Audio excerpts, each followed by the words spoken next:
Hello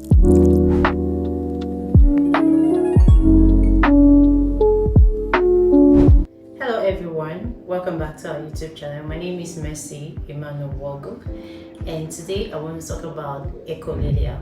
I know that working with children with developmental disability comes a lot with some language challenges, that's communication challenges, starting from the speech to language acquisition and then communication. And at the point where you have the child who is non-verbal and the language, you start to build vocabulary, and you see the child start picking up, starting being from non-verbal to emerging verbal. A lot of things could happen at that age or at that stage. So you see the child trying to imitate your words, okay? Trying to imitate one word. For instance, you say cup, you see the child start imitating the word cup. At some point, within the stage of emerging verbal, echolalia could set in. What is echolalia? Echolalia is just the ability of the child to repeat the words or language or phrases or sentences that the child has heard. So if I say something, the child hears it and repeats it sometimes verbatim, the way the child just heard it. The child goes on to say that. At that point in time, language is coming up. So we could say that the child is beginning to have echolalia or being echoic. So it's a good thing for us for the speech and language pathologists. Is a very good thing. So echolalia in the real sense is not a bad thing. It's a stage of language acquisition. But what do we do at the point of echolalia, at the point where the child starts repeating words, phrases, or sentences? Then we go on to make the language to be functional. But however, there are different types of echolalia.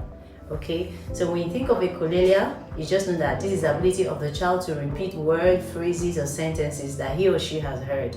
And there are different types. So we have the immediate echolalia. This is the point where the child repeats exactly what is being said immediately, just like the way it is immediate echolalia. For example, if I say, "Do you want cookies?" and the child goes on, "Do you want cookies?" That is immediate echolalia. Then we have delay echolalia.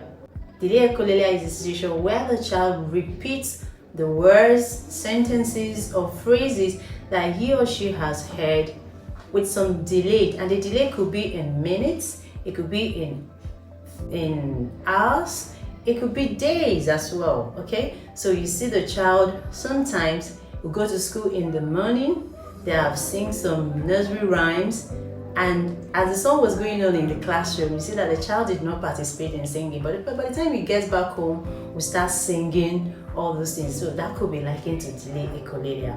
So there is delay in the repetition, but you have the child repeat those words, phrases, or sentences. And then we have functional echolalia.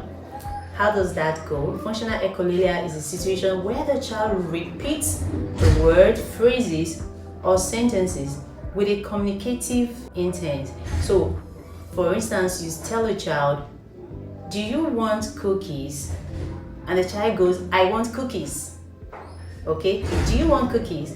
"I want cookies." The child goes there. That is functional echolalia. Some people might mistake it that, oh, the child has proper understanding and has responded. So that's why it's functional echolalia.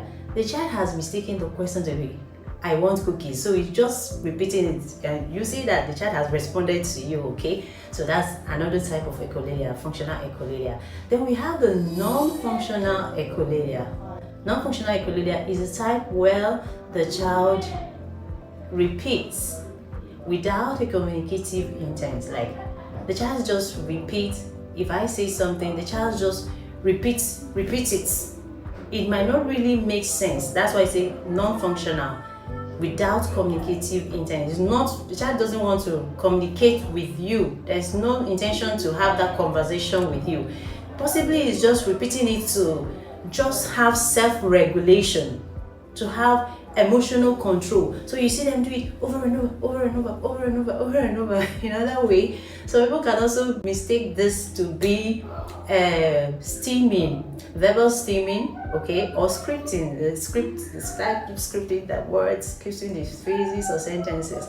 So echolalia in the real sense is not bad.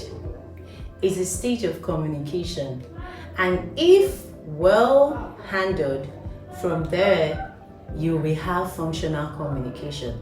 So you have to retrain the brain to be able to listen to the questions asked, think through it, and provide the correct answer.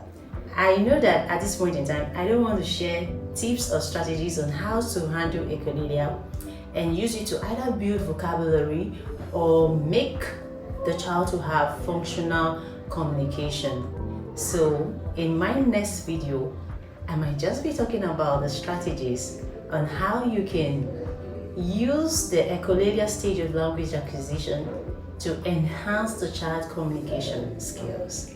If you like what you've just heard, do well to like, subscribe, and then click the notification button so that when next I drop the video, you'll be among the first set to get the notification.